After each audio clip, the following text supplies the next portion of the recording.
అంతకంటే డబుల్ మింగే ఈ world bank ఈ నైజామానికి మీరు ఎప్పుడు కోడి కడతారు? ఇప్పుడు ఉండడానికి నైజామానికి గోల్కొండ కింద కోడి కట్టావు కదా, మరి వీరికి బాగా అభివృద్ధి హైటెక్ సిటీ అని చెప్పుకుంటున్నారు కదా. చుట్టూ ముట్టు చోప్లీ హిల్స్ ఉండేది పంజాబ్ హిల్స్ దాని పక్కన హైటెక్ సిటీ, దాని పక్కన హైటెక్ సిటీ, హైటెక్ సిటీ కింద హైటెక్ సిటీ కింద హైటెక్ సిటీ కింద హైటెక్ సిటీ కింద నీ కోడి గతం కొడుకో ఎమ్మెల్యే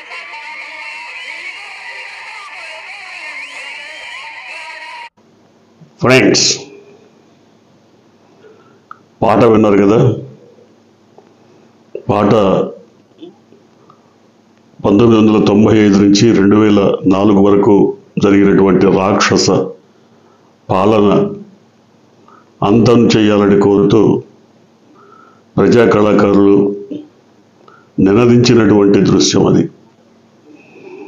అప్పుడు ఆ కాలం ఎవరు పాలించారో ఆ పాలన ఎంత రాక్షస పాలనగా కొనసాగిందో దాని ఆనవాళ్లు ఇప్పటికి కూడా కనబడుతూనే ఉన్నాయి.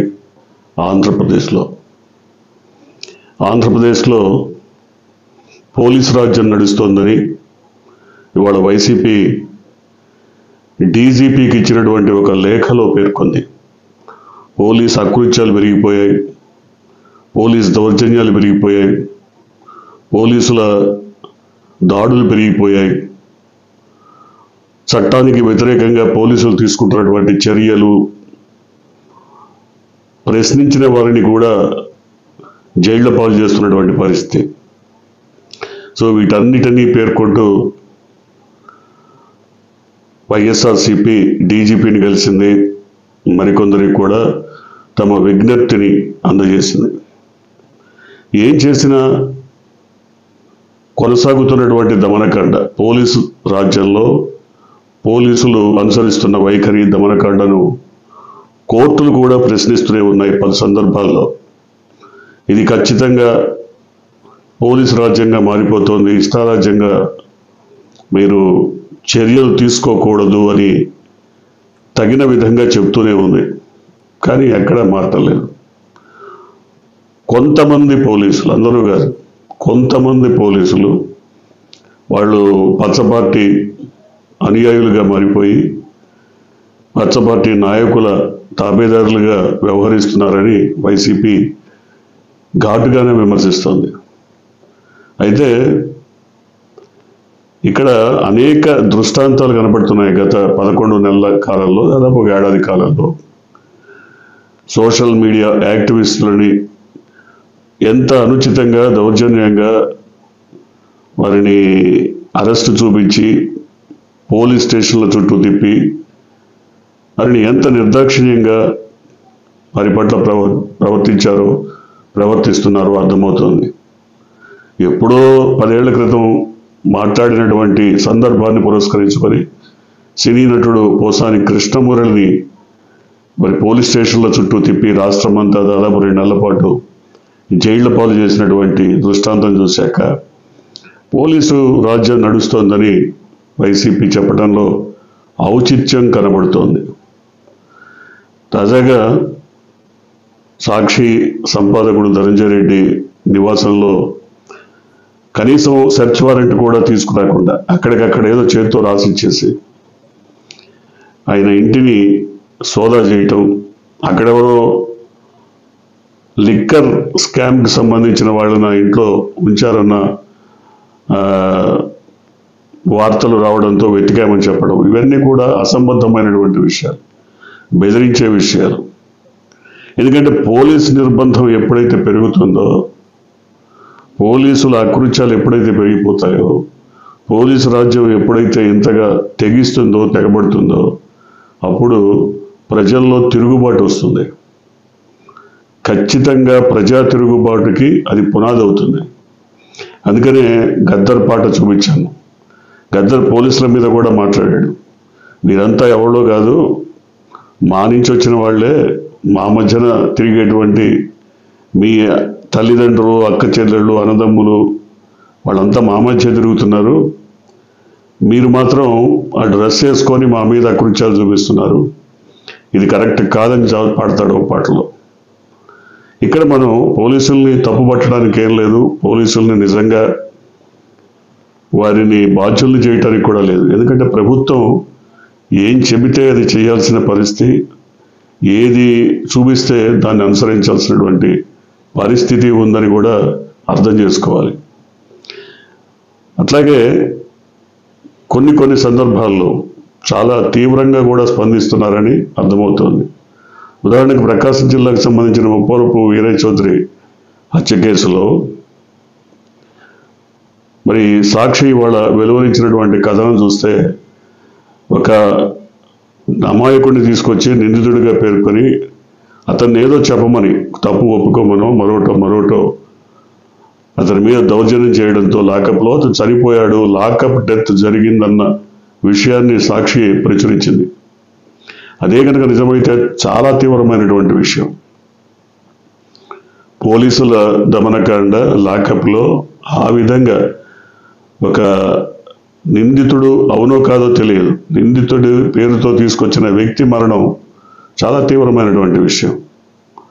ఇప్పటికే ఈ రకమైనటువంటి దమనకాండ జరుగుతోందని రాష్ట్ర మొత్తం కూడా, యావత్తు ప్రజానీకం కూడా చెబుతున్నటువంటి పరిస్థితి. ఎక్కడి దాకా ఎందుకు, మాజీ మంత్రుల విషయంలో కూడా, మాజీ మంత్రులు మహిళల పట్ల కూడా ఎంత దురుసుగా, దౌర్జన్యంగా ప్రవర్తిస్తున్నారో మనం వీడియోలు చూసాం. విడుదల రజని, ఆవిడ ఒక బీసీ మహిళ, మాజీ మంత్రి, కొద్ది గొప్ప చదువుకున్నటువంటి వ్యక్తిత్వం ఉన్నటువంటి యువతి.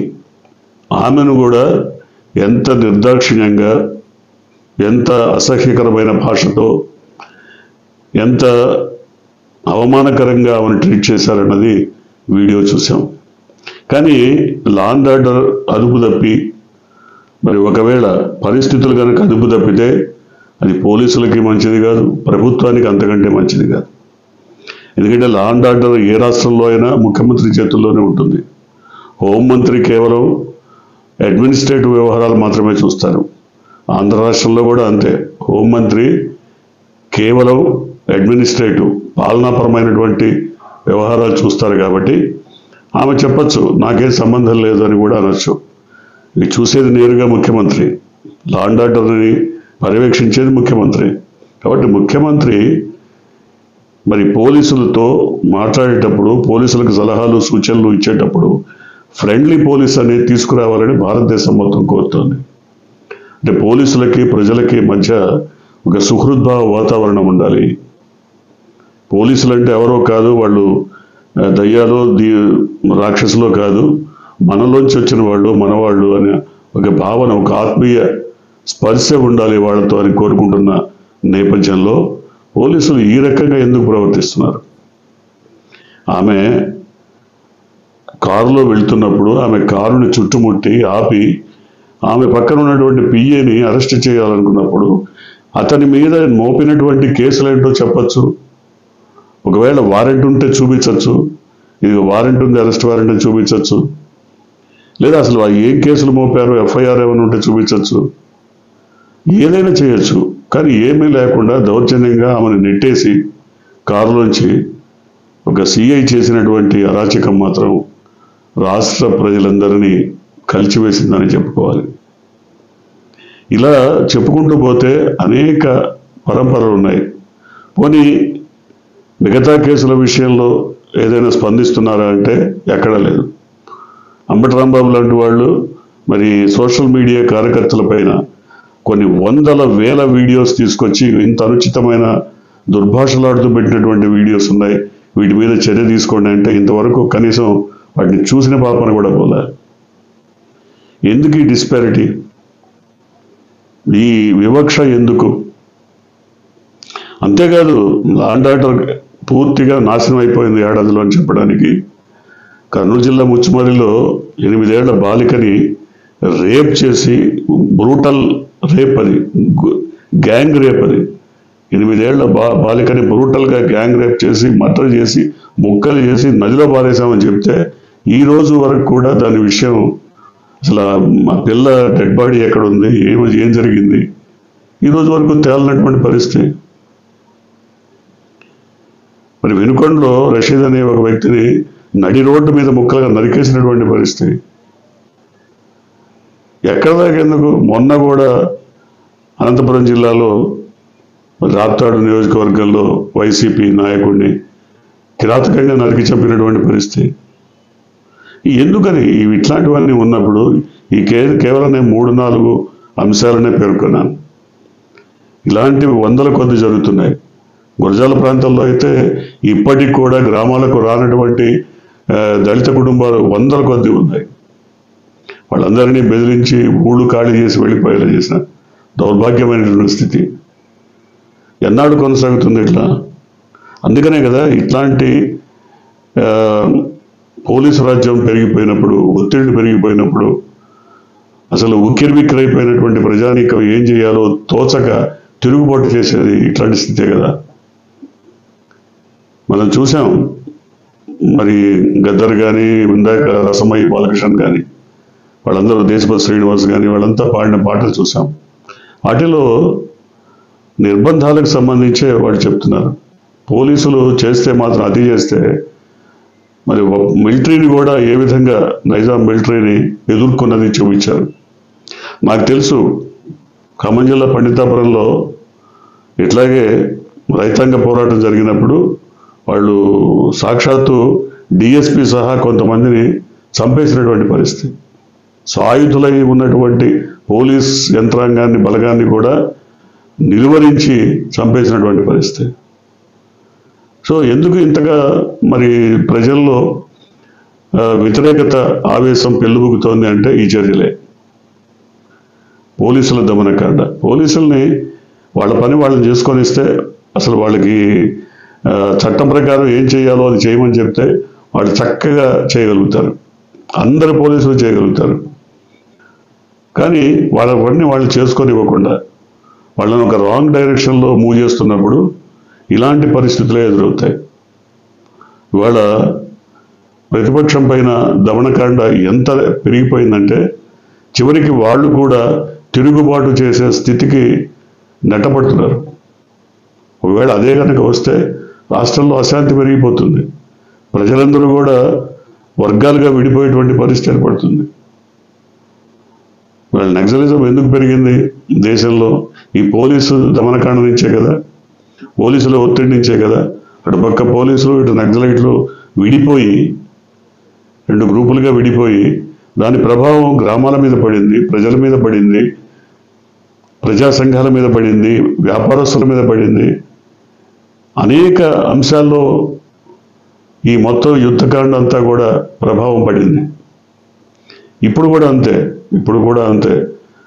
ఇలాంటి ఒత్తిడులు, ఇలాంటి పరిస్థితులు మునుముందు ఇంకా కొనసాగేటైతే ఆంధ్రప్రదేశ్లో లా అండ్ ఆర్డర్ మృంగ్యమైపోతే, కనపడకుండా పోతే, లా అండ్ ఆర్డర్ని మరి సక్రమంగా మెయింటైన్ చేయలేకపోతే, పోలీసుల దమనకాండ, పోలీసుల ఒత్తిళ్లు, పోలీసు రాజ్యం కొనసాగేటైతే చెప్తాడు, అదే గద్దర్ చెప్తాడు, లాఠీలు తూటాలు విప్లవాన్ని ఆపలేవు. ఒక విప్లవం అంటూ వచ్చేస్తే అప్పుడు లాఠీలు తూటాలు ఏవి ఆగవు, అన్నిటికీ ఎదురు తిరిగి పోరాడతారు ప్రజలు. సో అటువంటి పరిస్థితి రాకుండా ఉండాలని, రాకూడదని ప్రజాస్వామ్యయుతంగా, ప్రజాస్వామ్యబద్ధంగా, ప్రజాస్వామ్య ప్రభుత్వాలు ఏర్పడి ప్రజాస్వామ్య పంథాలో ప్రజలకి సంబంధించి ప్రజల ఆకాంక్షల మేరకు ప్రభుత్వాలు నడవాలని మనం కూడా ఆకాంక్షిద్దాం. చూద్దాం ఏం జరగబోతుందో. మీరు కొత్తగా కనుక ఈ ఛానల్ని చూస్తున్నట్టయితే, మీరు ఇప్పటివరకు మన ఛానల్ని సబ్స్క్రైబ్ చేసుకున్నట్టయితే వెంటనే ఛానల్ని సబ్స్క్రైబ్ చేయండి. వెంటనే వీడియోని లైక్ చేసి షేర్ చేయండి. బెల్ ఐకాన్ని